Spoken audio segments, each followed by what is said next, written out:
Engineering కళాశాల మైదానం అంతా కూడా లక్షలాదిగా తరలి వస్తున్నటువంటి జనసంద్రంతో ఈ ప్రాంతం అంతా కూడా పులకించిపోతుంది. ఎందుకోసం అంటే ఉత్తరాంధ్రకు ఇది ఒక వరప్రదాయని కాబోతుంది ప్రధాని నరేంద్ర మోదీ పర్యటన. నరేంద్ర మోదీ పర్యటన ద్వారా అనకాపల్లి జిల్లా పూడిమడకలో గ్రీన్ ఎనర్జీ ప్రాజెక్టు కోసం 1,85,000 కోట్లతో ఒక ప్రాజెక్టుకి శంకుస్థాపన జరగబోతుంది. అదేవిధంగా పాడేరు బైపాస్ రోడ్డుకి 244 కోట్లతో అదొక కార్యక్రమానికి శంకుస్థాపన జరగబోతుంది. అదేవిధంగా నక్కపల్లి బల్క్ డ్రగ్ పార్క్ కోసం 1,876 కోట్ల రూపాయలతో ఆ యొక్క కార్యక్రమానికి శంకుస్థాపన జరగబోతుంది. దక్షిణ మధ్య రైల్వే జోన్ ప్రధాన కార్యాలయం ఎన్నో ఏళ్లుగా పెండింగ్ లో ఉంది. ఆ కార్యాలయానికి 149 కోట్ల రూపాయలతో శంకుస్థాపన జరగబోతుంది. అదేవిధంగా దువ్వాడ సింహాచలం నార్త్ 3-4 ట్రాక్ల నిర్మాణం కోసం 302 కోట్లతో అదొక కార్యక్రమానికి శంకుస్థాపన జరగబోతుంది. అలాగే విశాఖపట్నం గోపాలపట్నం 3-4 ట్రాక్ల నిర్మాణం కోసం 159 కోట్లతో అదొక కార్యక్రమానికి శంకుస్థాపన జరగబోతుంది. ఇక గంగవరం పోర్ట్ నుండి స్టీల్ ప్లాంట్ వరకు 3-4 రైల్వే ట్రాక్ ప్రారంభం కోసం 154 కోట్లతో శంకుస్థాపన జరగబోతుంది. ఇక విజయనగరం జిల్లా విషయంకి వస్తే బౌడోరా విజయనగరం రోడ్డు విస్తరణ కోసం 159 కోట్లతో అదొక కార్యక్రమానికి శ్రీకారం చుట్టబోతుంది. అంటే ఉత్తరాంధ్రకు ప్రధాని నరేంద్ర మోదీ పర్యటన ఒక పెద్ద వరంగా మారబోతుంది. ఇందుకోసమే ఎన్డీఏ కూటమి ప్రభుత్వంలోని ప్రధాన భాగస్వామిగా ఉన్నటువంటి తెలుగుదేశం పార్టీ కీ రోల్ నిర్వహిస్తుంది. జనసేనని బీజేపీని కలుపుకొని ఈ యొక్క కార్యక్రమానికి రూపకల్పన చేయడం జరిగింది.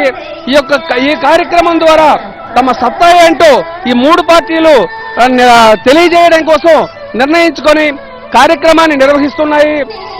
ఇప్పటికే ఉత్తరాంధ్ర జిల్లాల నుంచి జనమందరూ కూడా చేరుకోవడం జరుగుతుంది. ప్రధానంగా ప్రధాని నరేంద్ర మోదీ పర్యటన కోసం ఆయన ప్రసంగం వినడం కోసం యువత మహిళ ఎక్కువ రావడం గమనార్హమైనటువంటి విషయం. ఇప్పుడు ఇంజనీరింగ్ కళాశాలలో ఉండేటటువంటి ఈ మెయిన్ గేట్ దగ్గర మొత్తం అంతా కూడా భద్రతా వలయంగా మారింది. కేంద్ర రాష్ట్ర ప్రభుత్వాలకు సంబంధించినటువంటి బలగాలన్నీ కూడా ఇక్కడ మోహరించారు. అణువణువున సోదాలు నిర్వహిస్తున్నారు. విశాఖపట్నంలోని 5,000 మంది పోలీసు భద్రతను ఇక్కడ మోహరించడం జరిగింది. ప్రతి ఒక్క వ్యక్తిని సభకు వచ్చినటువంటి ప్రతి వ్యక్తిని కూడా క్షుణ్ణంగా పరిశీలిస్తున్నారు. పరిశీలించిన తరువాతే సభ దగ్గరికి విడిచిపెడుతున్నారు. నరేంద్ర మోదీ ఆ పర్యటనకు సంబంధించి మనం సిరిపురం కూడలి దగ్గర నుంచి ఇంజనీరింగ్ కళాశాల క్రీడా మైదానం వరకు కూడా రోడ్ షో నిర్వహించబోతున్నారు. ఈ రోడ్ షోలో ఆ యొక్క ప్రధానమంత్రి మోదీతో పాటు ముఖ్యమంత్రి చంద్రబాబు నాయుడు, ఉప ముఖ్యమంత్రి పవన్ కళ్యాణ్ కూడా అదే వేదికపై ఉండబోతున్నారు. రోడ్ షో ప్రధానమంత్రి తాలూకా రోడ్ షో అంటే ఆషామాషిగా ఉండదు. ఎందుకోసం అంటే అణువణువున ఇరువైపులా కూడా పూర్తి భద్రతా వలయంగా ఉంటుంది. ఇక్కడ ఇప్పటికే నో ఫ్లైయింగ్ జోన్ గా విశాఖపట్నం ప్రకటించారు. హెలికాప్టర్లు విమానాలే కాకుండా డ్రోన్లు కూడా ఎగిరేటటువంటి నిషేధాన్ని విధించారు. పూర్తిగా కమాండ్ కంట్రోల్ రూమ్ ద్వారా కేంద్ర బలగాలన్నీ కూడా ప్రధానమంత్రి పర్యటనను పూర్తి స్థాయిలో పరిశీలిస్తున్నాయి. ఎందుకోసం అంటే సాగర తీరానికి ఉన్నటువంటి ఈ యొక్క ఇంజనీరింగ్ కళాశాల క్రీడా మైదానం ప్రధాని నరేంద్ర మోదీ పర్యటనకు అనువైనది. సుమారు 1,50,000 మంది జనం ఇక్కడ కూర్చొని హాయిగా మీటింగు విన్న తర్వాత మళ్ళీ అందరూ కూడా అటు శ్రీకాకుళం కానీ, విజయనగరం కానీ, పార్వతీపురం మన్యం జిల్లా కానీ, అనకాపల్లి కానీ, పాడేరు జిల్లా కానీ ఈ జిల్లాలకి జనం వెళ్ళేటటువంటి మార్గాలను కూడా సుగమనం చేయడం జరిగింది.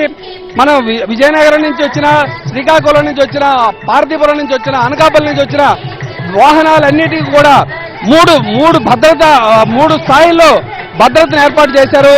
ఆ 3 స్థాయిల్లో ఉండేటటువంటి పోలీస్ బలగాలు వాహనాలను క్షుణ్ణంగా పరిశీలించిన తరువాతే Andhra university engineering college grounds పరిసరాల్లోనికి విడిచిపెట్టడం జరుగుతుంది. ఇప్పటికే పలు భారీ వాహనాలను జాతీయ రహదారి పైన దారి మళ్లించడం జరిగింది. ప్రధాని నరేంద్ర మోదీ పర్యటన ఈరోజు సాయంత్రం 6:30 వరకు జరుగుతుందని ఇక్కడ ఉండేటటువంటి కేంద్ర నిఘా వర్గాలకు సంబంధించినటువంటి సంస్థ తెలియజేయడం జరిగింది. అయితే ప్రధాని నరేంద్ర మోదీ పాల్గొనేటటువంటి సభలో మొత్తం కేంద్ర రాష్ట్రానికి సంబంధించినటువంటి మరి నరేంద్ర మోదీ, అదేవిధంగా ముఖ్యమంత్రి చంద్రబాబు నాయుడు, పవన్ కళ్యాణ్, ఇలా స్థానిక ఎంపీ కేంద్ర మంత్రి రామ్మోహన్ నాయుడు, స్థానిక ఎంపీ భరత్తో పాటు మరికొంతమంది మొత్తం 13 మంది మాత్రమే కూర్చోవడానికి ఇప్పటికే కేంద్రం నుంచి ఇక్కడికి తాజాగా వర్తమానం అందింది. కేంద్రం పూర్తి స్థాయిలో ప్రధానమంత్రి తాలూకా పర్యటనను పరిశీలిస్తూ అక్కడి నుంచి డైరెక్ట్ చేయడం జరుగుతుంది. దానికి అనుగుణంగానే ఇక్కడ ఈ సభ తాలూకా నిర్వహణ అంతా కూడా జరుగుతుంది. ఈ కార్యక్రమానికి ఇప్పటికే మొత్తం ఉత్తరాంధ్ర జిల్లాల నుంచి భారీగా జనం చేరుకోవడం జరిగింది. సభ మొత్తం మరి కాసేపట్లో సిరిపురం కోడలి జంక్షన్ నుంచి ప్రధాని నరేంద్ర మోదీ తాలూకా రోడ్ షో ప్రారంభం